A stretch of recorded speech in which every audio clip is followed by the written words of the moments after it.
Hi അസ്സലാമു അലൈക്കും. എല്ലാ കൂട്ടുകാർക്കും ഇന്നത്തെ നമ്മളെ പുതിയൊരു വീഡിയോയിലേക്ക് സ്വാഗതം. അപ്പോൾ എല്ലാവർക്കും സുഖമാണെന്ന് വിചാരിക്കണു. നമ്മൾക്കും ഇവിടെ സുഖം തന്നെയാണ്.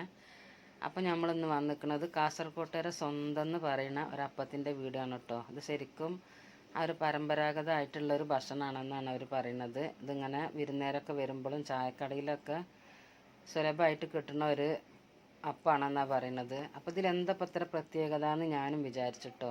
അപ്പോൾ ഇതിങ്ങനെ ഒരു 3-4 വീഡിയോകളൊക്കെ കണ്ടപ്പോൾ ഇത് പല ഐറ്റം ആണ് ഉണ്ടാക്കുന്നത്. ചിലർ മുട്ട ചേർത്തിട്ട് മുട്ടയും മൈദയും ചേർത്തിട്ട് അരി അരച്ചിട്ട് ഉണ്ടാക്കുന്നുണ്ട്. ചിലർ പപ്പടം കൂട്ടിയിട്ട് ഉണ്ടാക്കുന്നുണ്ട്. ചിലർ വെറും ചോറ് വെച്ചിട്ട് ചോറും അരി അരച്ചിട്ട് ഉണ്ടാക്കുന്നുണ്ട്. അപ്പോൾ അതിൽ ഞാൻ പപ്പടം വെച്ചിട്ടുള്ളതാണ് ഒന്ന് ഉണ്ടാക്കി പരീക്ഷിക്കാമെന്ന് വിചാരിച്ചിട്ടോ. ഓരോ നാട്ടിൽക്കും ഓരോ പരമ്പരാഗത ഭക്ഷണമല്ലേ. നമ്മളിവിടെ എന്തായാലും ഇതില്ല കേട്ടോ. നമ്മളത് പാലക്കാട് ജില്ലയാണ്. അപ്പോൾ നമ്മളിവിടെ അങ്ങനത്തെ അപ്പമൊന്നുമല്ല ഉണ്ടാക്കൽ. ഇവിടെ വെറും ഇറച്ചിയും പത്തിരി അങ്ങനത്തേനൊക്കെയാണ് മുൻഗണന, അല്ലാതെ ഇതിനൊന്നുമില്ല. അപ്പോൾ നമ്മൾ അതിലേക്ക് കുറച്ച് വെള്ളം, ഒരു 4 പപ്പടം വെള്ളത്തിലിട്ട് കൊടുത്തിട്ടുണ്ട്. ഇനി അതിലേക്ക് നമ്മൾ അത് കുതിരാനുള്ള കുറച്ച് വെള്ളം ഒഴിച്ചിട്ടുണ്ട് കേട്ടോ. ഇനി അതൊന്ന് മൂടി വെക്കുകയാണ്. പിന്നെ ഞാൻ അരി കുതിർത്തി വെച്ചിട്ടുണ്ടായിരുന്നു കേട്ടോ. 2 ഗ്ലാസ് അരിയാണ്. അപ്പോൾ ഞാൻ വെള്ളം ഒഴിച്ച ഗ്ലാസ്സിന് 2 ഗ്ലാസ് അരി എടുത്തിരിക്കുന്നത്. അതിപ്പോൾ 1 കിലോ അരി ഉണ്ട്. അപ്പോൾ 1 കിലോ അരിയാണെങ്കിൽ അങ്ങനെ, അല്ലെങ്കിൽ 2 കപ്പാണെങ്കിൽ അങ്ങനെ. അപ്പോൾ അതിലേക്കൊരു 4 പപ്പടം കൂടി എടുത്തിട്ടുണ്ട്. അപ്പോൾ ഈ പപ്പടം ഒന്ന് കുതിർന്ന് വരട്ടെ. അപ്പോൾ നമ്മൾ ഇനി ഇതാ മിക്സറുടെ ജാറിലേക്ക് അരിയുടെ വെള്ളമൊക്കെ കളഞ്ഞിട്ട് ഒന്ന് ഇട്ട് കൊടുക്കുക. എന്നിട്ട് പിന്നെ അതിലേക്ക് നമ്മൾ 2 ടീസ്പൂണ് 4 ടീസ്പൂണ് ചോറാണ്. അപ്പോൾ അതിൽ 2 ടീസ്പൂണ് ഞാൻ ആദ്യം ഇട്ട് കൊടുക്കുന്നത്. ഇത് വലിയ ടീസ്പൂണാണ്. അപ്പോൾ അതിലേക്ക് അരയാനുള്ള വെള്ളം ഒഴിച്ചു കൊടുത്താൽ മതി. ഒത്തിരി രണ്ട് മൂടി നിൽക്കണ വരെ വെള്ളം ഒഴിച്ചിട്ട് അരക്കണ്ട. അത് അരയാൻ മാത്രം വെള്ളം ഒഴിച്ചാൽ മതി. അപ്പോൾ അത് മാറ്റി വെച്ചിട്ട് നമുക്ക് ബാക്കിയുള്ള അരിയും കൂടി ജാറിലേക്ക് ഇട്ടിട്ട് 2 ടീസ്പൂണും കൂടി ചോറിട്ട് കൊടുക്കുക. അപ്പോൾ മൊത്തം 4 ടീസ്പൂണ് ചോറും ആയി. പിന്നെ നമ്മളെ പപ്പടം ഇതാ നന്നായിട്ട് കുതിർന്നൊക്കെ വന്നിട്ടുണ്ട് കേട്ടോ. അപ്പോൾ നമ്മൾ ആദ്യം ഇതിട്ട് വെച്ചാൽ കുറേ നേരം ആകുമ്പോഴത്തേനും ഇതിങ്ങോട്ട് ശരിയായി വരും. അപ്പോൾ നമ്മൾ ആ പപ്പടം കുതിർത്തിയതും കൂടി അരിയിലേക്ക് ഇട്ട് കൊടുത്തിട്ടുണ്ട്. ഇനി അതും കൂടി ഒന്ന് അരച്ചെടുക്കാം. അപ്പോൾ അതൊക്കെ ഞാൻ നല്ല നൈസായിട്ട് തന്നെ അരച്ചെടുത്തിട്ടുണ്ട്. ഇനി ഇതിലേക്ക് വേറെ ഒന്നും ചേർക്കണില്ല, വെറും ഉപ്പ് മാത്രമാണ് കേട്ടോ. അപ്പം എൻ്റെ കുട്ടികളൊക്കെ ചോദിച്ചു ഇതിലിപ്പോൾ എന്ത് ടേസ്റ്റ് ഉണ്ടാവുക, അപ്പോൾ ഈ വെറും അരിയും പപ്പടം മാത്രം അരച്ചിട്ടുണ്ടാക്കുന്ന ഒരു പലഹാരത്തിന് എന്ത് ടേസ്റ്റ് ഉണ്ടാവുക എന്നൊക്കെ ചോദിച്ചിട്ടോ.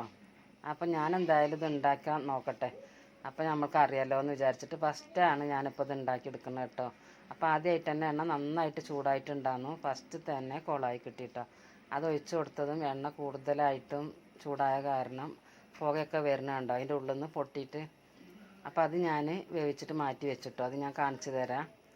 പിന്നീട് ഞാൻ എണ്ണ തീയൊക്കെ കുറച്ച് വെച്ചിട്ട് ഇങ്ങനെ ഉണ്ടാക്കിയെടുത്തപ്പോൾ ശരിയായിട്ട് വന്നു. ഇത് ഒരുപാട് ബബിൾസായിട്ട് വരുന്നൊന്നുമില്ല കേട്ടോ. അങ്ങനെ തന്നെയാണത് അവരുണ്ടാക്കിയിട്ട് ഞാൻ കണ്ടത്. ഒരു വട്ടമുള്ള കുഴിയാണ്, ഉണ്ണിയപ്പച്ചട്ടിയുടെയൊക്കെ പോലെയുള്ളൊരു വട്ടത്തിലുള്ളൊരു കുഴിയിലാണ് ഒഴിച്ചിട്ടുണ്ടാക്കുന്നത്. ഒരു പരന്ന പലഹാരം കേട്ടോ. അപ്പോൾ അത് ഏതാണ്ട് അതുപോലെ തന്നെയാണ്. പക്ഷേ ഇത് ഇങ്ങനെ ഫസ്റ്റ് ഞാൻ ഒഴിച്ചിട്ട് ഇങ്ങനെ കേട് വന്നപ്പം കേട്ടോ. അപ്പോൾ അത് കണ്ടില്ലേ. പിന്നീടൊക്കെ അത് അതുപോലെ നന്നായി കിട്ടിയിട്ടുണ്ട്.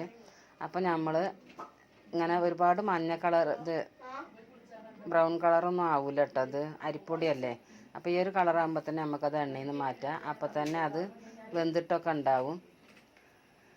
അപ്പോൾ നമ്മൾ ബാക്കിയുള്ളതും ഇങ്ങനെ ഉണ്ടാക്കിയെടുക്കുകയാണ്. അപ്പോൾ നിങ്ങൾ വീഡിയോ കണ്ടുകൊണ്ടിരിക്കുമ്പോൾ ഇഷ്ടപ്പെടുകയാണെങ്കിൽ ഒന്ന് ലൈക്ക് ചെയ്യുക. ആദ്യമായിട്ട് കാണുന്ന പുതിയ കൂട്ടുകാരൊക്കെ ഉണ്ടെങ്കിൽ സബ്സ്ക്രൈബ് ചെയ്ത് സപ്പോർട്ട് ചെയ്യുക. പിന്നെ ഞാൻ എല്ലാവരും വീഡിയോ കണ്ടിട്ട് ലൈക്ക് ചെയ്യലുണ്ട് കേട്ടോ. ഞാനൊരു 50-60 ലൈക്കൊക്കെ ഇട്ടിട്ട് ഓരോരുത്തരുടെ വീഡിയോകൾ കാണും കേട്ടോ, സബ്സ്ക്രൈബറും അല്ലാത്തതൊക്കെ. പക്ഷേ എനിക്ക് കിട്ടുന്ന ലൈക്ക് ആകെ 10-15 ഉള്ളൂ. അപ്പോൾ നമ്മൾ ആത്മാർത്ഥമായിട്ട് ചെയ്യുമ്പോൾ നമ്മൾക്ക് തിരിച്ചും ചെയ്ത് തരണ്ടേ. ഞാൻ എണ്ണം പറഞ്ഞിട്ടാണ് ഞാൻ ലൈക്ക് ഇടൽ ആർക്ക് ഇടുമ്പോഴും. പക്ഷേ എനിക്കതങ്ങനെ തിരിച്ചിങ്ങോട്ട് കിട്ടലില്ല കേട്ടോ. അപ്പോൾ അതാരെ ചെയ്യാത്തതെന്ന് അറിയണവരുണ്ടെങ്കിൽ അവരൊന്ന് ചെയ്യുക കേട്ടോ. അപ്പോൾ ഞാൻ ഇപ്പോൾ അതാണ് മടിയായിട്ട് ഇപ്പോൾ വീഡിയോ ഇടലില്ല കേട്ടോ. ഒരു 5-8 ദിവസമായിട്ടിപ്പോൾ ഞാൻ വീഡിയോ ഇട്ടിട്ടില്ല, ലോങ് വീഡിയോ. അപ്പോൾ നമ്മൾക്ക് ഇതുണ്ടോ എന്ത് സ്പോഞ്ച് പോലെയാണ് ഇരിക്കുന്നത്. അപ്പോൾ നമ്മൾക്കിതൊന്ന് കഴിച്ചിട്ട് നോക്കിയിട്ട് ഞാൻ അതിൻ്റെ ടേസ്റ്റ് പറഞ്ഞു തരാം കേട്ടോ. അപ്പോൾ ഒന്ന് പൊട്ടിച്ച് കാണിച്ചു തരാം ഇതിൻ്റെ ഉള്ളൊക്കെ ഇരിക്കുന്നത്. ഇത് ഒരുപാട് ബലമൊന്നുമില്ല കേട്ടോ. ഉള്ളൊക്കെ നല്ല സോഫ്റ്റുമാണ്, പുറം നല്ല മുരുമുര തന്നെയാണ്. ഇത് ചായൻ്റെ ഒപ്പം കഴിക്കാനും നല്ലത് തന്നെയാണ്. അപ്പോൾ ഇത് ഉണ്ടാക്കിയെടുത്തപ്പോഴാണ് ശരിക്കും ഒരു മധുരമില്ലാത്ത നെയ്യപ്പം എന്ന് വേണമെങ്കിൽ പറയാം. അപ്പോൾ നമ്മളിന്ന് ബീഫല്ല, സോറി, ലിവർ ഉണ്ടാക്കിയിട്ടുണ്ട് കേട്ടോ. അപ്പോൾ അതിൻ്റെ കൂടെയാണ് ഞാനിത് സെർവ് ചെയ്യണത്. അപ്പോൾ നമ്മൾക്ക് അതും കൂടി ഒന്ന് നോക്കാം. അപ്പോൾ ഞാൻ നമ്മൾ ഉണ്ടാക്കിയ അപ്പം അതാ പാത്രത്തിലേക്ക് വെച്ചിട്ടുണ്ട്. ഇനി നമ്മൾ കുറച്ച് ലിവർ വരട്ടിയതും കൂടി എടുക്കുന്നുണ്ട് കേട്ടോ. അപ്പോൾ അത് ഉണ്ടായതുകൊണ്ടാണ് ഞാനിപ്പോൾ ഇത് ഉണ്ടാക്കിയത് കേട്ടോ. അപ്പോൾ ഒന്ന് എങ്ങനെ ഉണ്ട് നോക്കാമല്ലോ. അപ്പോൾ ഇനി വെറുതെ കഴിക്കുന്നതും അവർ ഇറച്ചിക്കറി ബീഫ് കറി അത്ര ഇതിൻ്റെ ഏറ്റവും മെയിനായിട്ടുള്ള ഒരു കോമ്പിനേഷൻ എന്ന് പറയുന്നത്.